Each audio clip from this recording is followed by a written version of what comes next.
सर्वभूतेषु या देवी सर्वभूतेषु मातृरूपेण संस्थिता मातृरूपेण संस्थिता नमस्तस्यै नमस्तस्यै नमस्तस्यै नमस्तस्यै नमस्तस्यै नमो नमः नमस्तस्यै नमो नमः नमस्तस्यै नमो नमः।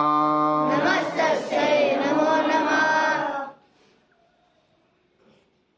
ये पूरी दुनिया है, यह शक्ति रूप में और चैतन्य रूप में बसी हुई है। बहुत सारे दर्शन शास्त्र दो तत्व मानते हैं, एक प्रकृति है, दूसरा पुरुष है। साइंस भी मानता है स्पिरिट है और मैटर है, और दोनों से दुनिया चलती है।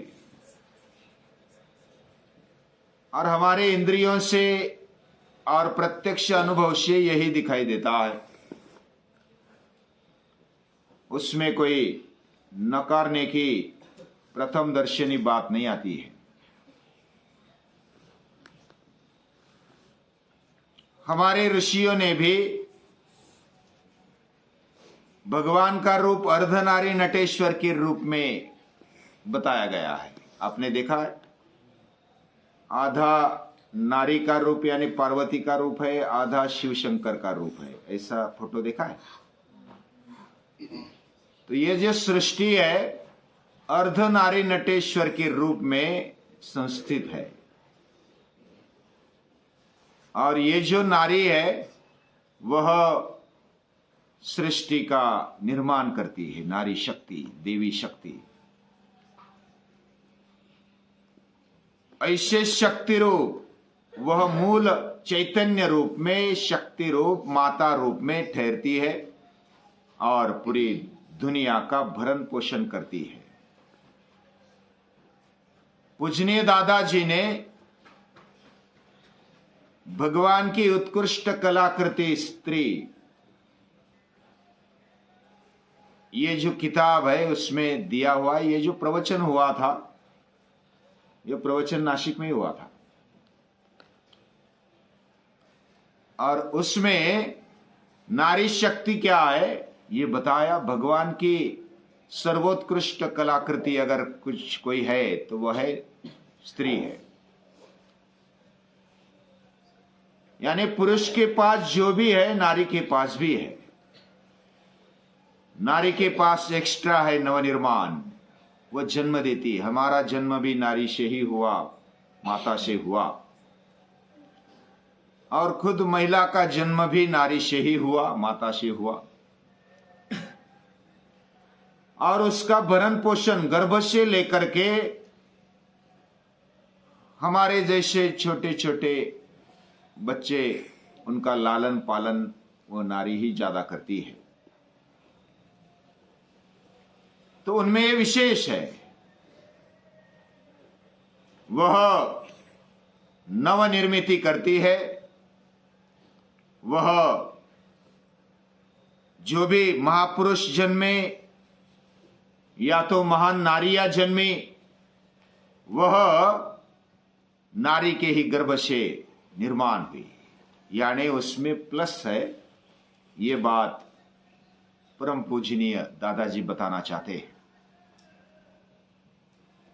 अभी बीच के काल में नारी को बहुत ही नकारा गया कि नारी का काम केवल रसोई करना और बच्चों को संभालना, यही नारी का काम है, ऐसा माना गया। अभी भी किसी किसी समाज में मानते हैं। लेकिन अगर ओवरऑल देखा जाए तो नारी का जन्म हो या तो नर का जन्म हो, वह माता के गर्भ से हुआ। और दोनों में दोनों गुण होने चाहिए। एक एक व्यक्ति, स्त्री हो या पुरुष, वह मां के कोख से ही जन्मा है और अलग अलग वह व्यक्तिमत्व दिखाई देता है। हर एक मनुष्य हो, उसमें स्त्री हो पुरुष हो, वह एक स्वतंत्र व्यक्तिमत्व दिखाई देता है, वह अलग है और अलग अलग गुण उनमें दिखाई देते हैं। वह गुणों का पूरा प्रकटीकरण जब होता है तो उसका पूर्ण विकास माना जाता है। जो पुरुष है, पुरुषों में भी स्त्री के गुण रहते हैं, स्त्रियों में भी पुरुष के गुण रहते हैं। उनका बैलेंस होना चाहिए। हर एक के गुण हर एक ने संभालने चाहिए, उसको और बढ़ाना चाहिए, उसको सुशोभित करना चाहिए। समझो मुझ में प्रामाणिकता है तो प्रामाणिकता को और बढ़ाना चाहिए, उसको और सुशोभित करना चाहिए और भगवान के चरणों में धरना चाहिए। मुझ में श्रद्धा है, भक्ति है, बुद्धिमत्ता है, निर्भयता है, नम्रता है, शूरता है, वीरता है, साहस है, वात्सल्य है, समर्पण है, प्रेम है। ये सभी गुण सभी में होने चाहिए। तो नारी में कुछ विशेष गुण दिखाई देते हैं और पुरुष में कुछ विशेष गुण डेवलप हुए ऐसे दिखाई देते हैं। संत विनोबा जी कहते हैं कि मूलतः सभी में सभी गुण सुप्त रूप में रहते ही है। Each one is potentially divine, ऐसे स्वामी विवेकानंद भी कहते हैं। सभी में ये गुण दिखाई देते हैं और अगर गुण ऐसे दिखाई देते हैं, वो कभी कभी सुप्त होते हैं तो वो बाहर दिखाई नहीं देते, लेकिन वो प्रकट हो सकते हैं। मेहनत करने पर वह प्रकटित होते हैं। ऐसे गुणों को डेवलप करना ही शिक्षण है। पूजनीय दादाजी ने तत्व ज्ञान विद्यापीठ में विनयाधिगम करके एक प्रयोग शुरू किया। विनयाधिगम यह लड़कियों के लिए, बच्चियों के लिए या तो स्त्रियों के लिए ये विशेष शिक्षण मिलना चाहिए। और उस समय अगर देखा जाए तो महात्मा ज्योतिराव फुले ने जो भी क्रांति की थी उसको ज्यादा पहले रिस्पांस नहीं मिला, बाद में फिर अभी मिलता दिखाई देता है। लेकिन पूजनीय दादाजी ने 1942 में प्रवचन करना शुरू किया पाठशाला में, और पाठशाला में भी महिलाओं को आना, यानी प्रवचन और कोई भरी सभा में जाना ये बंदी थी। और वेद और उपनिषद सुनना तो दूर की बात, वह सुनी नहीं पाती। कथा में आती तो भी वो दूर रहती, पर्दे के आड़ रहती और उधर ही सुनती। यानी पर्दे में रहकर सुनना यही उनकी मर्यादा है, ऐसा उस समय मानते थे। और पर्दे के पीछे शुरू किया। जब पूजनीय दादाजी ने प्रवचन शुरू किए तभी से लेकर के पर्दे के पीछे महिलाएं बैठती थी। धीरे धीरे पर्दे हटा दिए और फिर महिला को स्थान मिला। और स्त्री का भी शिक्षण होना चाहिए, उसको भी भारतीय संस्कृति का ये तेजस्वी शिक्षण मिलना चाहिए। पुराने काल में या तो वेद काल में ऐसी स्त्रियां दिखाई देती है, जैसे गार्गी है, मैत्रेयी है, सीता है, अनसुया है। इनका शिक्षण हो गया है ऐसा दिखाई देता है। उनका वाद विवाद, उनके प्रश्न उत्तर, यह उपनिषदों में हम पढ़ते हैं तो हमें मालूम पड़ता है वो भी पढ़ी लिखी थी, बहुत पढ़ी लिखी थी। हम जो पंचकन्या का स्मरण करते हैं, अहिल्या, द्रौपदी, सीता, तारा, मंदोदरी तथा ये जो अहिल्या है ना, अहिल्या की पुत्री कौन है? अंजनी है। और अंजनी का पुत्र कौन है? हनुमान है। हनुमान जैसा पोता ये अंजनी के वंश में निकलता है। यानी कि अंजनी कैसी होगी और अंजनी की माता कैसी होगी, इस पर से अंदाजा लगाया जा सकता है। शुद्ध विशुद्ध बीजापोटी फले रसाल गोमटी, जहां शुद्ध बीज, जैसा बीज होता है वैसा ही उसका फल मिलता है, उसका फल आता है। ऐसे अगर संशोधन किया जाए तो अहल्या के पूरे वंश में ये हनुमान जन्मे। हनुमान ये आदर्श पुरुष माने जाते हैं और सीता आदर्श नारी मानी जाती है।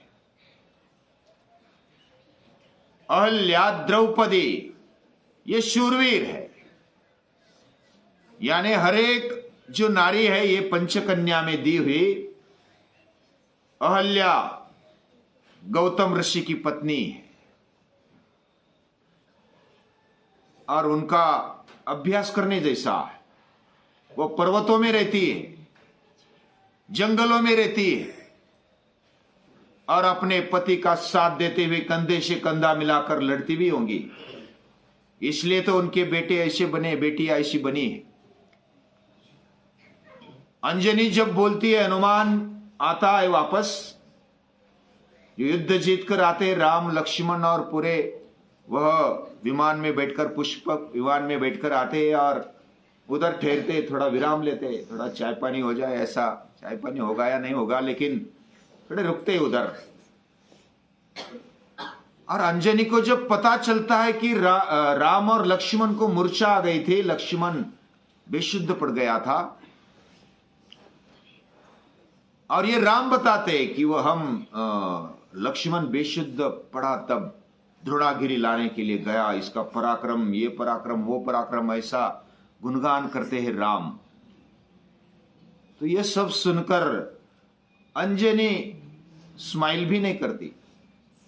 अपने बेटे का गुणगान सुनते हुए कौन माता खुश नहीं होगी। लेकिन अंजनी विचार करती है, मेरे बेटे को, मेरा बेटा होते हुए आप मूर्छित कैसे हो गए, लक्ष्मण को मूर्छा कैसे आ गई। और एक लगा देती है हनुमान को। अभी हनुमान तो कितना बड़ा है, लेकिन माता के लिए छोटा होता है। माझ्या दुग्धाची ही प्रौढी, कळी काळाची नरडी मुरडी। मेरे दूध की ऐसी प्रौढ़ी है, ऐसा बोलते कथाकार में, ऐसा कथा बताते हैं। एक धार उड़ा दी, दूध की धार उड़ा दी तो पर्वत चीरने की शक्ति उस धार में है। ऐसी शक्ति एक धार में दिखाई देती है। मेरा दूध जिसने पिया है वह कलिकाल को भी उसकी मुंडी घुमाने वाला है। ऐसी मेरी दूध की प्रौढ़ी है। ऐसे बोलने वाली माता कैसी होगी। शिवाजी महाराज को जन्म देने वाली माता कैसी होगी, जीजा माता। जो हनुमान जैसे वीर जन्मे, शिवाजी महाराज जैसे वीर जन्मे, वो कहां से जन्मे, माता से ही जन्मे। माता के गर्भ में वो ठहरे और बाद में आ गए। तो माता रूप, स्त्रियों का रूप देखेंगे तो पहले बचपन में बेटियां है, पुत्री है, उसके बाद पत्नी का कुछ काल है, माता का कुछ काल है, लेकिन सबसे ज्यादा काल अगर कोई है तो वो माता का है। अब अभ्यास करो। सबसे छोटा काल है पत्नी का, और माता के बाद काल है पुत्री का। यानी पूरे जीवन में समझो कि 100 साल तक हम जीते हैं, स्त्री जीती है या तो पुरुष जीवन जीता है, तो उसमें ज्यादातर रोल कौन सा है। 25-30 साल में तो माता बन जाती है समझो कि स्त्री। उसके बाद मरते दम तक तो वो माता ही रहती है। फिर बचपन में पुत्री रहती है। और पत्नी का काल कितना रहा, साल, 2 साल, 4 साल, 5 साल समझो, ज्यादा नहीं। जिग्नेश कुछ पूछना चाहता है। में तो हर रिसर्च से ऐसा पता चला है कि पुरुष से ज्यादा स्त्रियों का जीवन एज में ज्यादा होता है, तो इसका कोई कारण हो सकता है क्या? हाँ, ये प्रश्न सुनाई दिया।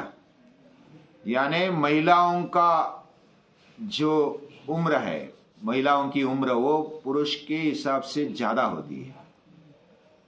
तो ये रिसर्च करेंगे, लेकिन हमें भी दिखाई देता है इस जीवन में और संसार में लड़ने वाली, कौन से भी संकट का सामना करने वाली ये महिलाएं ज्यादा है। आज भी दुनिया में देखेंगे तो आत्महत्या करने वाले कौन है ज्यादा? पुरुष ज्यादा है। वो निराश होते, हताश होते, दीनहीन लाचार बन जाते, लेकिन माताएं आगे आती है और वो दूसरा विवाह भी नहीं करती, अपने बेटों को संभालने के लिए पूरा जीवन जीती है और लड़ती है, शेरनी की तरह, भागिनी की तरह जीती है। और ये लड़ने की जो वृत्ति है ना, ये काम करने की, और देहात में देखेंगे, गांव में देखेंगे तो महिलाएं ज्यादा काम करती है, और जो ज्यादा कष्ट करता है, ज्यादा संघर्ष लेता है, वो ज्यादा जीता है। ये इतिहास है। जिसके जीवन में संघर्ष नहीं, जो आराम से जीना चाहता है, वो जल्दी मर जाता है।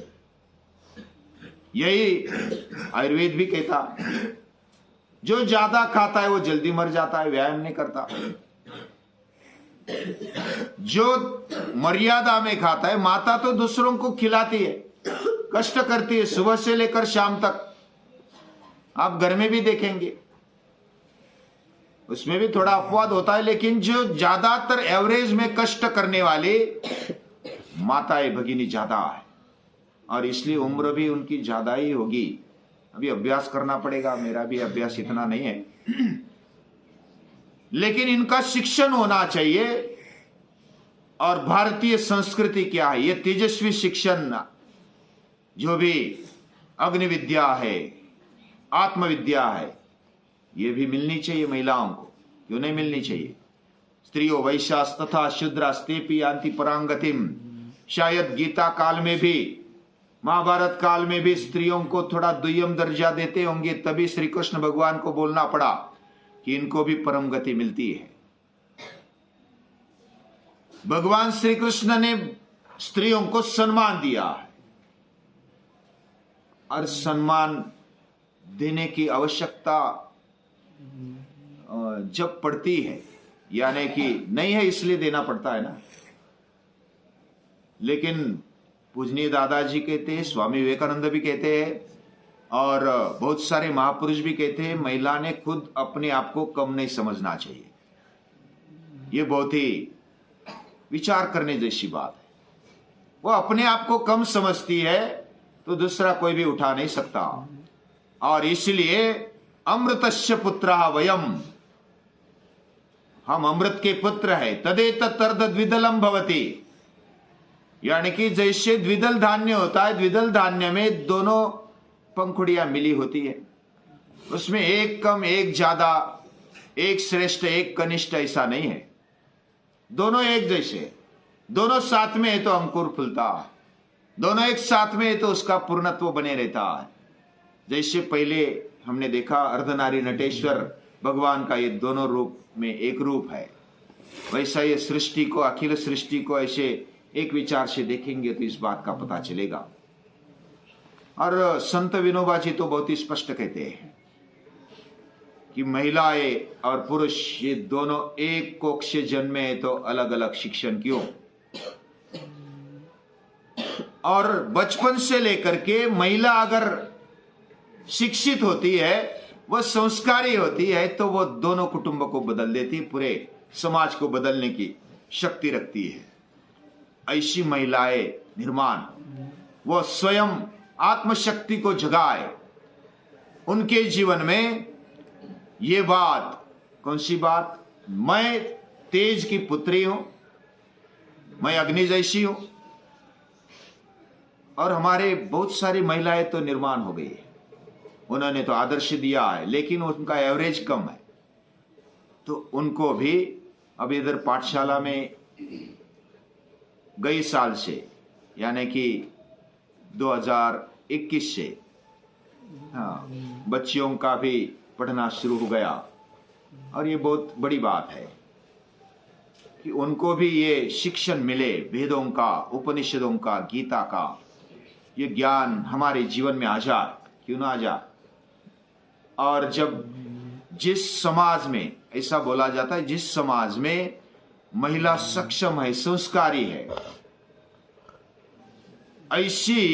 ऐसे समाज में उन्नति और जो भी विकास साधा जाता है वो बहुत ही तीव्रता से होता है, उसमें कोई खामी नहीं रहती। अगर समाज को जानना है तो महिला का जिस समाज में स्थान है या तो उसका गौरव प्राप्त होता है, उस समाज को कोई रोक नहीं सकता आगे जाने के लिए। और जिस समाज में महिलाओं को दुय्यम समझा जाता है, भोग की वस्तु समझा जाता है, वो समाज गिर जाता है, बहुत ही जल्दी गिर जाता है। इसलिए ऐसे माता रूप, भगिनी रूप, ऐसी पुत्री को, भगिनी रूप माता को, महिलाओं को याद करते हैं, उनमें देवत्व देखते हैं, देवित्व देखते हैं और उनको नमन करते हैं।